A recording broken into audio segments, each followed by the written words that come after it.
এই জন্য পায়ে হাত দিয়া বলি, আসেন আজকের থেকে অঙ্গীকার করি, তওবা করে অঙ্গীকার করি। এখন সূর্য ডুবতেছে, শুক্রবারের দিন, দোয়া কবুল হওয়ার সময়, চলেন আজকে আল্লাহর কাছে তওবা করি। রাজি? তাহলে হাত উঠে আল্লাহর কাছে তওবা করে যে আল্লাহ অতীত থেকে তওবা করলাম, আর কোনদিন নামাজ ছাড়বো না। পাক্কা? নামান নামান পাক্কা তো? কোনদিন নামাজ ছাড়বো না। সামনে যে রমজান আসতেছে, রমজান যে সামনে আসতেছে, প্রস্তুতি নিতে থাকেন যে এই বৎসরের রমজান সমস্ত জীবনের অতীত বৎসরগুলোর চেয়ে বেশি ইবাদতের ভিতরে কাটাবো। আরেকটা এলান করব, 2, 3, 4 ফেব্রুয়ারি, অর্থাৎ আগামী শুক্রবারের পরের শুক্রবার থেকে, বৃহস্পতিবার থেকে টঙ্গী ময়দানে বিশ্ব ইজতেমা যাওয়ার নিয়ত টিয়ত করছেন না করেন না? কে কে করছেন? হ্যাঁ, যুবকরাও করছে? নামান নামান। আর যুবকদের পায়ে হাত দিয়া বলবো, অঙ্গীকার করো আজকের থেকে আর নেটে দেখা চুল কাটবো না। ওয়াদা? না, যুবকরা হাত উঠাইতে চাইতেছে না। উঠাও উঠাও, কাজে দিবে। নামাও নামাও, এখনো বাংলাদেশের উপরে আল্লাহ দয়ালু। নারাজ যদি হয়ে গেল না, 100 বারের উপরে ভূমিকম্প আসছে, কোনো বিপর্যয় হয় নাই। নারাজ হয়ে গেলে রাত্রে ঘুমায়া থাকবা, সকালে উঠা দেখবা আরেক জায়গায়। তোমরা না বলো মারবো এই জায়গায়, পড়বো আরেক জায়গায়, তো ঘুমায়া থাকবা আরেক জায়গায়, পড়বা যায় আরেক জায়গায়। ঘুমায়া থাকবা বিছনায়, ঘুমের থেকে উঠা দেখবা যে কোথায় পড়ে আসো। হইতে পারে ঈসা আলাইহিস সালামের কাহিনীর মতো। উনি এক জাতিকে জিজ্ঞাসা করছিলেন যে তোমাদেরকে আল্লাহ ধ্বংস করলো কিভাবে? কয় বিতনা বিল আফিয়া আসবাহনা ফিল হাবিয়া। শুইছিলাম মোচ ফুর্তি করতে করতে, উঠা দেখি হাবিয়া দুজকের ভিতরে। পায়ে হাত দিয়া বলতেছি, খোদার ওয়াস্তে আমারটা মানো। কয়দিন তোমার এই স্টাইল থাকবে? আর তোমার চুল কাটা দেখে এই এলাকার কোন মেয়ে তোমার পিছে পড়ছে এই পর্যন্ত? কও, কে তোমাকে প্রেম পত্র পাঠাইছে? আর কে মেসেজে বলছে আই ডট ডট ইউ? হ্যাঁ বলছে? একজন হাত উঠে বলতে পারবে যে আমারে বলছে? তাইলে আমি তোমারে চুল কাটার টাকা দিয়ে যাবো, যে তুই আরো চুল কাট। একজন পড়ছে, আরো যেন 10 জন তোর প্রেমে পড়ে, যাতে প্রেমের যাতায় তুই অল্প বয়সে কাহিনী শেষ হয়ে যায়। মিন্নি বাংলাদেশে অভাব নাই। আর দ্বিতীয় তোমাদের কাছে দরখাস্ত, 14 তারিখ উদযাপন করব না। ওয়াদা? না, সব উঠাইতেছে না। আমি চাই না। নামান নামান। আরে আপনি কি পাঠাইবেন নাকি? 14 তারিখ চিনেন? এটা যুবকরা চিনে, ভালোবাসা ডে। সামনেই আসতেছে। আল্লাহকে নারাজ করো না। আল্লাহকে ডাকায় একটা শব্দ আছে, ডাকায় একটা শব্দ আছে। হ্যাঁ, সবার লোকে পাঙ্গা লও লও, আল্লাহর লোকে লও না। আল্লাহর লোকে পাঙ্গা নিয়ে টিকা যাবে না। এই জন্য আল্লাহকে নারাজ করতে নাই, বিশেষ করে মুসলমান। আজকে মুসলমান উম্মতে মুহাম্মদী আল্লাহকে নারাজ করে ফেলছে, যার কারণে 121 দিন হয়ে গেছে আজকে ফিলিস্তিনে। 121 দিন, ডেলি 250-র উপরে লোক মারা যেতেছে। সারা দুনিয়ার মুসলমানের চোখের পানি ঝরতেছে, ব্যথায় সব ব্যথিত, ঠিক না? কিন্তু আবাবিল পাশ দিয়া ওরে হুকুম দেয় না আল্লাহ। আবাবিল পাশ দিয়া ওরে, কিন্তু আল্লাহ হুকুম দিলেই তো পারেন, ঠিক না? হাতিকে যদি পাউডার বানাইতে পারে তাহলে ট্যাঙ্কেও পাউডার বানাইতে পারে না? পারে না? জল স্থলের প্রাণীর ভিতরে হাতিই তো সবচেয়ে বড়, ঠিক না? হ্যাঁ, আল্লাহ তো বুঝেইছে এইটারে পাউডার বানাইতে পারে, তো তবু যত বড় অস্ত্র আছে ওইটাকেও পাউডার বানাইতে পারে, কিন্তু হুকুম তো দেয় না। কাছেই তো উঠতেছে। আমি তো ঘুরে আসছি, আমি জানি আবাবিল কোথায় আছে। এই জন্য সর্বশেষ কথা, আল্লাহ আমাদের সবাইকে আমল করার তৌফিক করবেন তো। আমল নামাজ ছাড়বেন তো না? বুঝেন কিন্তু তওবা করছেন। এই জন্যই আমি আলোচ্য বিষয় এটা শুরু করছি। আমাদেরকেও একজন নির্বাচিত করছে।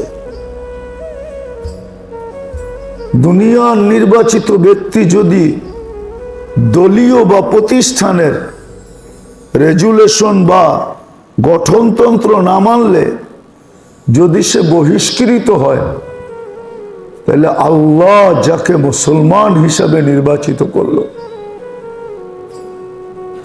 উম্মতে মুহাম্মদের উপর নির্বাচিত করলো, সে যদি এটার উপরে না চলে,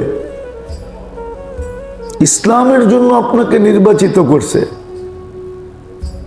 আর ইসলাম হইল আসলিম তাসলাম, ইসলামের উপরে চলো তুমি শান্তি শান্তি দেখবে।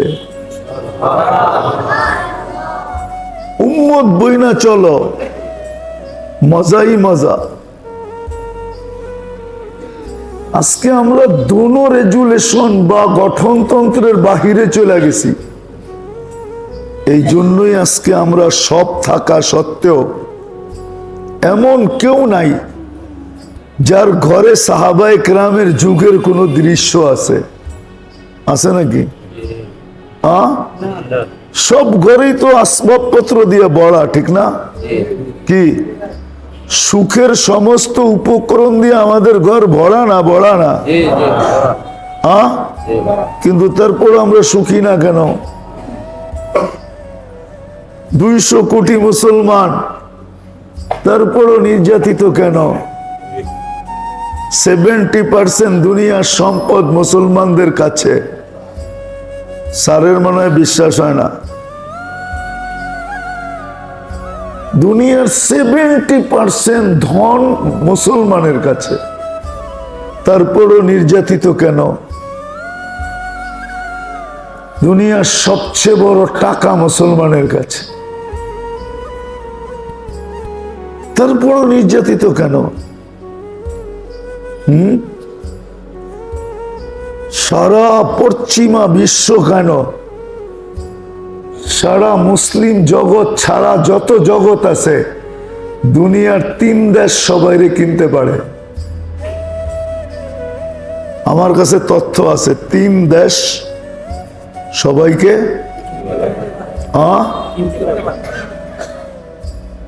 তাও উসমান রাদিয়াল্লাহু তাআলা আনহুর মতো কিনা কিনতে পারে। মদিনা মুনাওয়ারায় পানির ব্যবস্থা ছিল না। হিজরতের পরে ইহুদির একটা কুয়া ছিল, আল্লাহ রসুল সাল্লাল্লাহু আলাইহি ওয়াসাল্লাম মাঝে মাঝে এখানে পানি পান করতেন। কিন্তু ইহুদি মুসলমানদের জন্য বড় কঠোর ছিল। মন চাইলে দিত, মন চাইলে দিত না। আল্লাহ রসুল সাল্লাল্লাহু আলাইহি ওয়াসাল্লাম একদিন আলোচনায় উঠাইছেন যে পানির তো কোনো ব্যবস্থা নাই, কি করা যায়? এটা ওসমান রাদিয়াল্লাহু তাআলা আনহু শুনছেন। তো উনি আবার ইহুদিদের রক চিনতেন। রক, রক বোঝেন? আমরা বলি না তোর রক চিনি আমি, তো রক চিনতেন। কেননা ইহুদিরা হলো টাকার লুবি। কি টাকার লুবি। আর খ্রিস্টানরা হলো সৌন্দর্যের লুবি, আর মুসলমান হলো দুনোটার লুবি বর্তমানে। ওসমান রাদিয়াল্লাহু তাআলা আনহু জানতেন যে কুয়ার মালিকাকে জিজ্ঞাসা করছে, কুয়া বেচবি? কয় না। কয় কত হইলে বেচবি না? তো দ্বিতীয় টেকনিক, রগের মধ্যে যে চাপ দিয়া দিছে, কত হইলে বেচবি না? বেচবি না বুঝলাম, কিন্তু কত টাকা হইলে বেচবি না? তো এত মুখ মাঙ্গি চাইছে, এত টাকা চাইছে। তো ওসমান রাদিয়াল্লাহু তাআলা আনহু চাইতে দেরি, বলছে ডান, কিনা ফেললাম। বাড়িতে এসে গাঠটি নিয়ে দিয়া দিছে। আসছে আল্লাহ রসুলের কাছে, জিবরিল আলাইহিস সালাম দাঁড়ানো ছিল। তো সালাম দিয়া বলছে, ইয়া রাসূলুল্লাহ, কুয়া তো কিনা ফেলছি। তো জিজ্ঞাসা করছে, কত দিয়া কিনছো? এটা বলবো না, কিনছি, যা চাইছে তা দিয়েই কিনছি। তো বলছে, ওসমান, তোমাকে আমি এই জন্য জিজ্ঞাসা করতেছি না, জিজ্ঞাসা করতেছি আল্লাহ পাঠায়া দিছে। আজকে চলতেছে তোমার আর আল্লাহর। তুমিও গাট্টি দিছো, আল্লাহ কিন্তু গাট্টি দিয়া পাঠায়া দিছে, জিবরিলের কাছে গাট্টি আছে। তো বলছে, কি গাট্টি? তো বলছে, আল্লাহ হুকুম পাঠাইছে, ওসমান, ইফআল মা শিতা, যা মনে চায় তা করো, কদ গফারাল্লাহু মিন যামবিকা মা তাকদ্দাম ওয়া মা তাআক্খার, তোমার আগে পিছের গুনাহ আল্লাহ মাফ করে দিয়েছে। তো যেটা বলতেছিলাম, ওসমান রাদিয়াল্লাহু তাআলার মতো টাকা দিয়ে 3 দেশ, মুসলমান দেশগুলা বাদ দিয়া বাকি দুনিয়াকে কিনতে পারে, তারপরও নির্যাতিত কেন?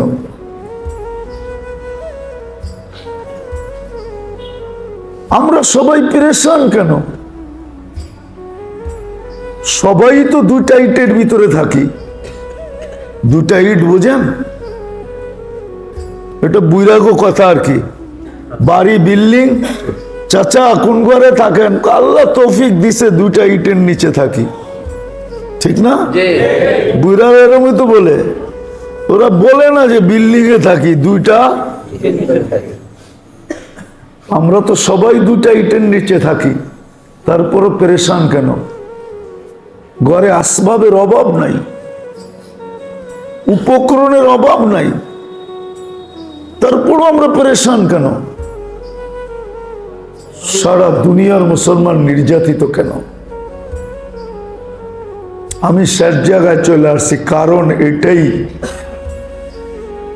যে আমাদেরকে যিনি নির্বাচিত করছেন ওনাকেও আমরা চিনি না। আর নির্বাচিত হওয়ার পরেও রব্বে কাবার কসম, ওই জিনিসের গঠনতন্ত্র জানি না। গঠনতন্ত্র জানি না। আর দুনিয়ার নিয়ম আছে, গঠনতন্ত্র না মানলে আউট। গঠনতন্ত্র না মানলে না, আউট না, এটাই তো নিয়ম। হ্যাঁ, যদি দুনিয়াওয়ালারা আউট করতে পারে তো আল্লাহু আহাক্কু বিহা, আল্লাহ সবচেয়ে বড় হকদার। কেন? অস্তিত্ব কে দিছে?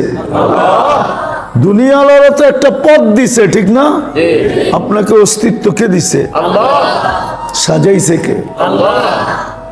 অস্তিত্ব দেওয়ার পরে তো সাজাইছে, অস্তিত্ব দেওয়ার সময় তো সাজায় নাই।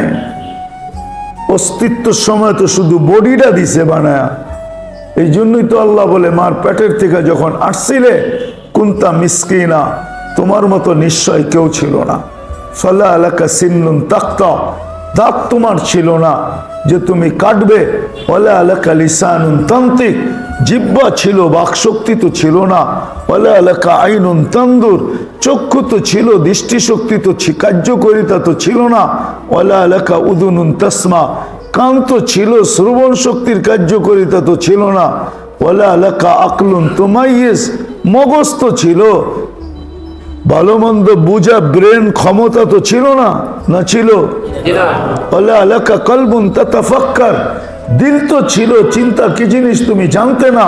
ওয়ালা আলাকা ইয়াদুন তাফতিশ, হাত তো ছিল, ধরার ক্ষমতা, কর্ম তো দূরের কথা, ধরার ক্ষমতা তো ছিল না। ওয়ালা আলাকা রিজলুন তামশি, পাও ছিল কিন্তু চলার ক্ষমতা ছিল না। তারপরও চিত্র শেষ করেন নাই, আরো আগে চিত্রকে টাইনা নিয়ে যাইতেছেন। কুনতা সগীরা, বড় ছোট ছিলা। কুনতা দাইফা, বড় দুর্বল ছিলা, কুনতা জাহিলা, বড় অজ্ঞ ছিলা, মুরগির বাচ্চার সমানও জ্ঞান ছিল না। মুরগির বাচ্চা তো ডিমের থেকে বাহির হয়ে 4টা জ্ঞান নিয়ে বাহির হয়। ও বাহির হয়েই খাদ্য চিনে, ও বাহির হয়েই মুরগির ভাষায় কথা বলে, চিক চিক। ও বাহির হয়েই দুশ্মনকে চিনে, যে চিলার কাক আমার দুশ্মন। ও বাহির হয়েই মায়ের ডাক দিতে দেরি, নিজেকে ডানার নিচে নিয়ে সুরক্ষিত করতে দেরি করে না। আপনার আমি তো এতটুকু জানতাম না। আল্লাহ বলে তোমাকে অস্তিত্ব দিয়ে তো আমি সাজাইছি, প্রথমে নির্বাচিত করছি, পরে অস্তিত্ব দিছি, পরে সাজাইছি। একসাথে 3 নির্বাচন, একসাথে 3টায় তুমি নির্বাচিত হয়েছ একই সাথে।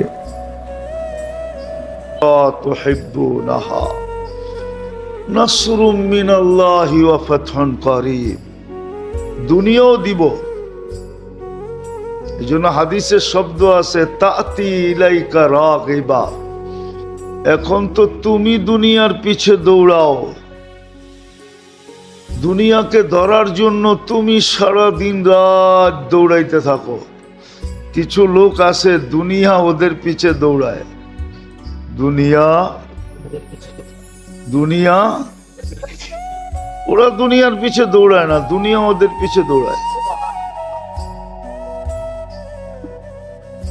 আজকে তো আমরা দুনিয়া ধরার লেগে দৌড় দিতেছি, দৌড় দৌড় দৌড়, দুনিয়া ধরার লেগা,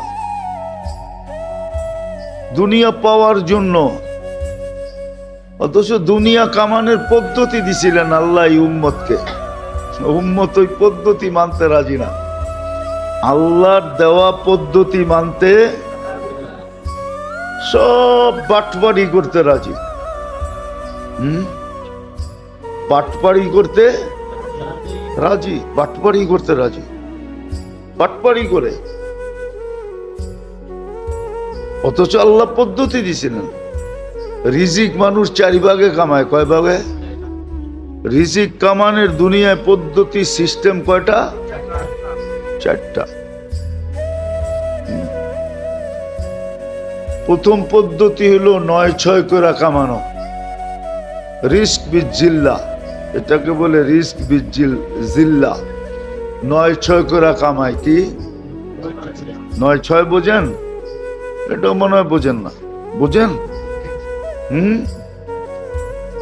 কাউকে দিলে 6-এর 9 বানায়া দেয়, আর কারোর থেকে নিলে 9-এর 6 বানায়া নেয়। এটার নাম হলো কি 9-6। আরেকটা হলো রিজিক মেহনতের দ্বারা কামায়, শ্রমের দ্বারা। শ্রম বলতে চাকরি, দিন মজদুরি,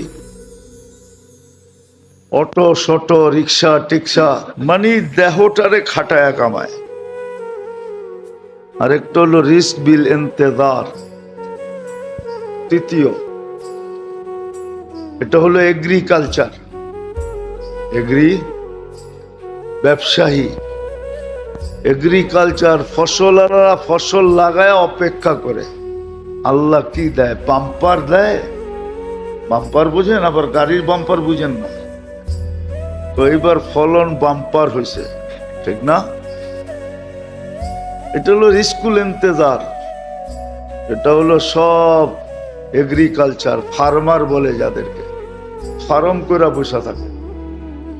এটা হলো শিল্পপতিরা, মাল বানায়া বসে থাকে। তৃতীয় হলো ব্যবসায়ীরা, দোকান খুলে বসে থাকে। এই 3 ভাবে চতুর্থ আরেকটা ভাব আছে, ওটাকে বলে তাকওয়া। রিস্ক বিত তাকওয়া, ওয়া মান ইয়াত্তাকিল্লাহ ইয়াজআল লাহু মাখরাজা। এটা কেউ অর্জন করতে রাজি না, তাকওয়া দিয়ে রিজিক কামাইতে রাজি না। অথচ গ্যারান্টি ছিল, বাকি 3টাতে গ্যারান্টি নাই, এটাতে গ্যারান্টি ছিল। ওয়া মান ইয়াত্তাকিল্লাহু ওয়া মান ইয়াত্তাকিল্লাহ ইয়াজআল লাহু মাখরাজা ওয়া ইয়ারযুকহু মিন হাইসু লা ইয়াহতাসিব। ধারণা অতীত রিজিক দিবে মুত্তাকিকে, যে তাকওয়া অর্জন করবে। কিন্তু এইভাবে এটা ছিলই আমাদের জন্য, উম্মতে মুহাম্মদীর জন্য ছিল এটা। উম্মতে মুহাম্মদীর জন্য ছিল। হ্যাঁ, উম্মতে মুহাম্মদীর জন্য ছিল এটা। দেশে পুষ্কুনি খোদাই করবে, পুষ্কুনি কাটবে, নিজের জমিনে কাটতে যায় দেখে ভিতরে এত ধন লুকানো, উঠাইছে, ওটা বেচলে কয়েক যুগ চলতে পারবো। আল্লাহ বলে তোমাদেরকে এরকম রিজিক দেওয়ার ইচ্ছা ছিল আমার। বাকি তিনটা উম্মতের মুহাম্মদীর জন্য না, বাকি তিনটা অন্য লোক। 600 কোটি মানুষের জন্য ছিল তিনটা, জিল্লা, মেহনা, ইন্তেদার। এই তিনটা ছিল 600 কোটির জন্য। আর উম্মতে মুহাম্মদীর জন্য ছিল তাকওয়ার রিজিক, তাকওয়া অর্জন করবে। খোদাই করতে যাবে কুয়া, দেখবো বাইরে আসছে ভান্ডার। দেখেন না, টিউবওয়েল গাড়তে গেছে, দেহে গ্যাস ওঠে। কি গ্যাস উঠলে কি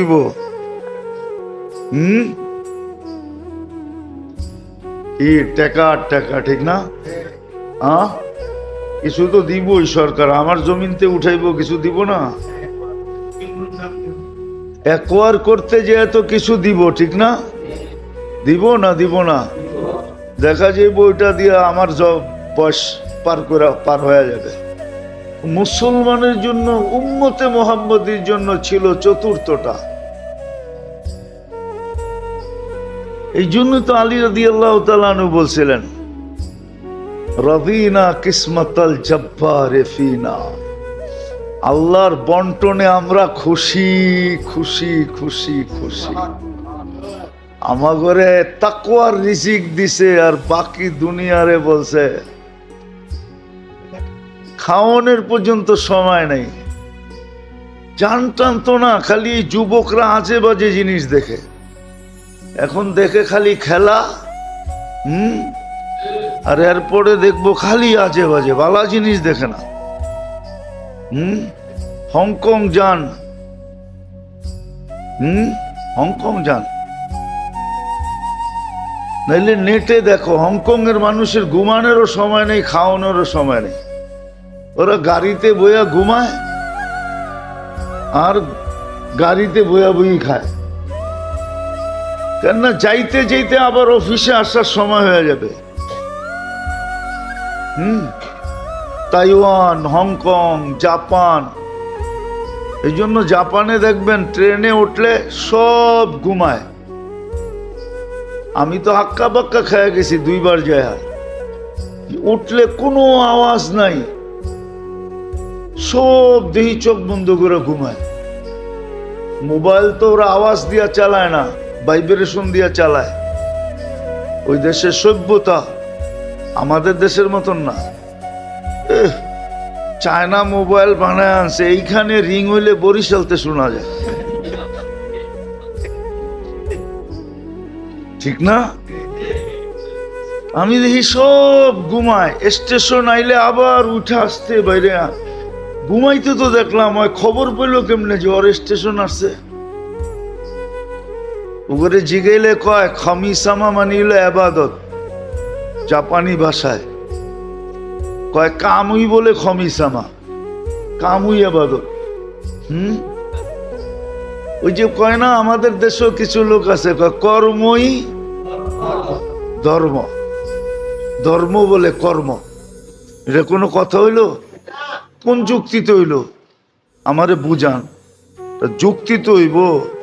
আমারে কি কর্ম বানাইছে না আর কেউ বানাইছে? আল্লাহ বানাইছে। তাহলে কর্মই ধর্ম হয় কি করে? তো আল্লাহ 3টা দিছিলেন অন্যের জন্য, আর একটা দিছিলেন শুধু আমাদের জন্য, তাকওয়া।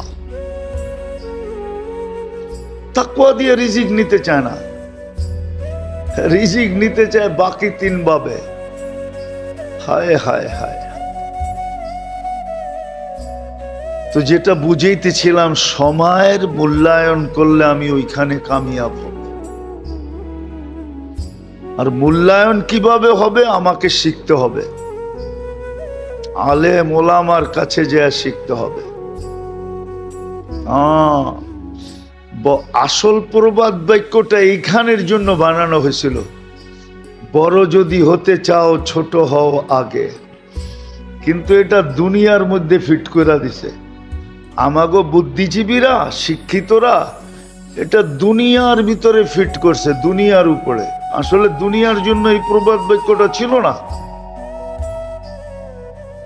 যদিও আলেমদেরকে আমরা আলেম মনে করি না, শিক্ষিত মনে করি না।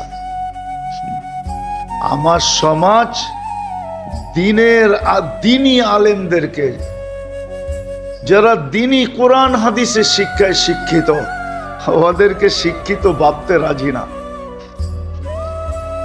ওদেরকে শিক্ষিত ভাবতে রাজি না। ভাবে জেনারেল শিক্ষা, অথচ ওর ডিকশনারি যদি ওরে খুইলা দেই, আর যদি বলি জেনারেলের অর্থ কি বাংলায়, তো সাধারণ লয়া কোনোদিন গৌরব করা যায় কিনা? হ্যাঁ হ্যাঁ, তাহলে তো তৃতীয় লিঙ্গ গৌরব করতে পারে যে আমার চেয়ে রূপসী কে আছে। বাকিটি কইলাম না, ঠিক না? কি আমিও তো শাড়ি পরছি, আমিও তো সালোয়ার কামিজ পরছি, ঠিক না? কিন্তু ওর তো লিঙ্গই নাই। আমার সমাজ হলো এরকম, অথচ ওর ডিকশনারিতে লেখা কেমন সুন্দর করে কয় জেনারেল শিক্ষা, মানে ইংরেজিতে কইছে তো মনে হয় যে বিশাল কিছু একটা কয়া লাইছে। ইংরেজিতে কইছে তো মনে হয় কোনো গুরুত্বপূর্ণ বিষয় কইছে, ঠিক না? আমরা দেখি না উর্দুতে বয়ান করলে কান পাইতে শুনে, কেন উর্দুতে করতেছে তো কোনো কঠিন কথা কইতেছে, ঠিক না? আর আমি যে বাংলায় কইতেছি, জেনারেল নলেজ, নলেজ মানে শিক্ষা, জেনারেল মানে সাধারণ, এটা লয়ে গৌরব করে।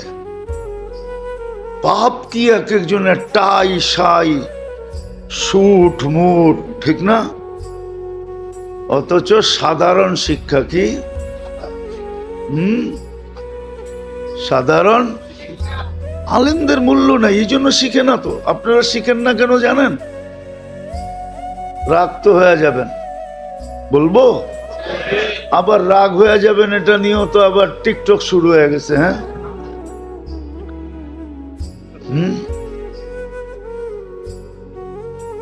এই জন্য শিখতে চায় না, কেননা আলেমদের কোনো ভ্যালু আমাদের কাছে নাই। আমরাও বেঁচে যাবো ইনশাআল্লাহ কিয়ামতের দিন। কেন বেঁচে যাবো? কেননা যাদের দিলে আলেমের কোনো গুরুত্ব, মহত্ব, বড়ত্ব, ভক্তি, শ্রদ্ধা, ভালোবাসা, স্নেহ, মায়া, মমতা নাই, এরা কিয়ামতের দিন আলেমদের কাছে যায় সুপারিশ করার জন্য দাবি রাখতে পারবে না। বিদায় আমরাও বেঁচে যাবো, যদিও আমগো কোটা আছে। আমগো বলতে আলেমদের কোটা আছে, একজন আলেম 400 জনকে নেওয়া যাবে, একজন হাফেজ 10 জনকে নেওয়া যাবে, ও বেঁচে যাবে। বলবে আল্লাহ, এরা তো কেউ আমাদেরকে মায়া, মমতা, স্নেহ, ভক্তি, শ্রদ্ধা এদের দিলে আমাদের ব্যাপারে ছিলই না। আর ওই দিন প্রজেক্টরে উঠবে, আমরা বললে হবে না, আর ও দাবি করলেও হবে না যে খুব ছিল না। ওই দিন মেশিন আছে, ওই দিন মেশিন আছে, যেরকম এয়ারপোর্টে মেশিন আছে, স্ক্যান করলে পাসপোর্টের সব জীবন বৃত্তান্ত চলে আসে, সব চলে আসে। কিছু কিছু এয়ারপোর্টে তো আছে 1 বছর 6 মাসে আপনি কোথায় সফর করছেন, লুকায় রাখলেও লুকায় রাখতে পারবেন না, আইসা পড়বে। এটা আমেরিকা, কানাডা, অস্ট্রেলিয়া, ইউরোপে আছে, স্ক্রিন করে সব বের করে ফেলবে যে ওদের কোনো দুশ্মন কান্ট্রিতে গেছে কিনা, ব্ল্যাক লিস্ট দেশে গেছে কিনা।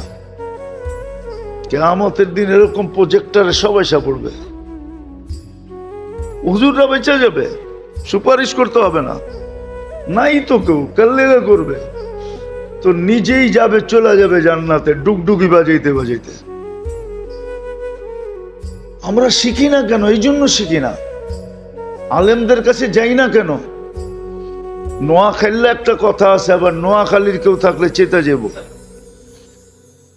আমার পুরা জাতি বলে আলেমরা কি সৈদ্ধানা জানে নাকি? সৈদ্ধানা চিনেন? কেউ নাই নোয়াখালীর? নোয়াখালী, কুমিল্লা, 14 গ্রামের কেউ নাই? সৈদ্ধানা চিনো? সৈদ্ধানা কি? সিমের বিচি, এটারে কয় সৈদ্ধানা। সই দানা, সই মানি সিম, দানা মানি বিচি। আমার জাতি কয় হুজুররা কি সৈদ্ধানা জানে নাকি? অথচ ওর বিদ্যা ডিকশনারিতে লেখা আছে সাধারণ। ইচ্ছা করলে ওকে বলা যায় তুই বেটা সৈদ্ধানা জানোস নাকি? সূরায়ে ফাতিহা সহি পড়তে পারে না, কলেমা সহি উচ্চারণ করতে পারে না। আমি এখানে 10 বার বলছি এই পর্যন্ত। আমার মনে আছে আমি জিন্দাবাহারে একদিন একজনের জানাজায় গেছিলাম, অনেক আগের কথা, নাম বলবো না, নাম বললে এই এলাকার মানুষ চিনবে। বড় নেতৃস্থানীয় লোক, দেখেন না নেতারা মরলে কিছু কথা টথা সবাই কইতে চায়, এমন কয় মনে হয় যে আল্লাহ ওনা করে দায় দায়িত্ব দিয়া দিছে যে তোমরা যেটা কইবা ওইটাই হইব। কারণ তো নেতা না।